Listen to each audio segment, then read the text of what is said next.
2014 সালের 8ই মার্চ একটি বিরল ঘটনা ঘটে। রাত 12:41। মালয়েশিয়ার কুয়ালালামপুর আন্তর্জাতিক বিমানবন্দর থেকে উড্ডয়ন করে MH370 ফ্লাইট।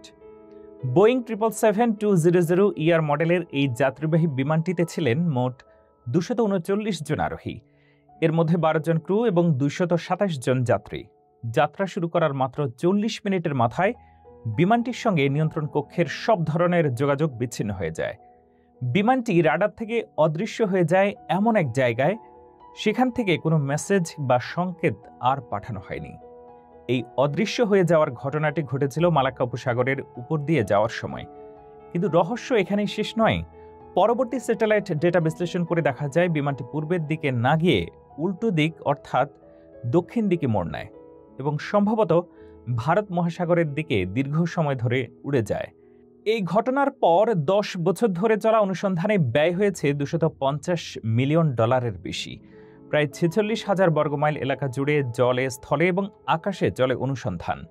কয়েকটি অংশ, বিশেষ করে উইং ফ্ল্যাপস বা ডানার খণ্ডাংশ, আফ্রিকার মোজাম্বিক উপকূল, রিইউনিয়ন দ্বীপ এবং অন্যান্য জায়গায় খুঁজে পাওয়া যায়, যা বোয়িং 777-এর সঙ্গে সামঞ্জস্যপূর্ণ। কিন্তু পুরো বিমান যাত্রীদের দেহাবশেষ কিংবা ব্ল্যাক বক্স এখনও পর্যন্ত পাওয়া যায়নি, যা এই দুর্ঘটনাকে আরও বেশি রহস্যে মোড়া করে তোলে। কিছু বিশেষজ্ঞ মনে করেন হয়তো পাইলট ইচ্ছাকৃতভাবে বিমানটি দিক পরিবর্তন করে আকাশে নিয়ে যান এবং নিজেকে শেষ করে দেন।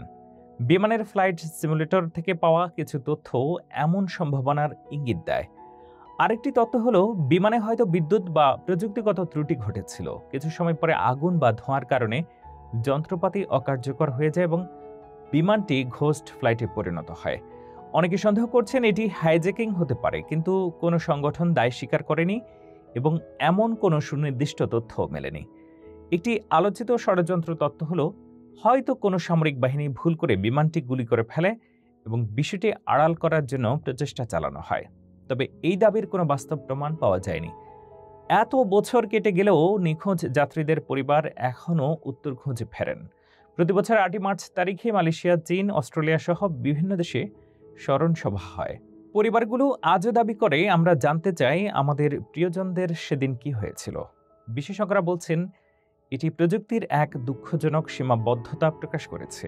আজকের দিনে যেখানে প্রতিটি মোবাইল ফোন ট্র্যাক করা যায়, সেখানে কিভাবে একটি বিশাল বোয়িং বিমান পুরোপুরি হারিয়ে যেতে পারে, সেই প্রশ্ন এখনও অমীমাংসিত। MH370 এর হারিয়ে যাওয়াকে শুধু একটি বিমান দুর্ঘটনা বলা যাবে না। এটি একবিংশ শতাব্দীর সবচেয়ে অমীমাংসিত রহস্যগুলোর একটি। স্যাটেলাইট, সাবমেরিন, সাইবার বিশ্লেষণ কোনো কিছুই এখনও নিশ্চিত উত্তর দিতে পারেনি। হয়তো একদিন আমরা জানতে পারব আসল সত্য, কিন্তু সেদিন পর্যন্ত এই হারিয়ে যাওয়া বিমানটির ইতিহাসের পাতায় থেকে যাবে সবচেয়ে রহস্যময় এক ট্র্যাজেডি হিসেবে।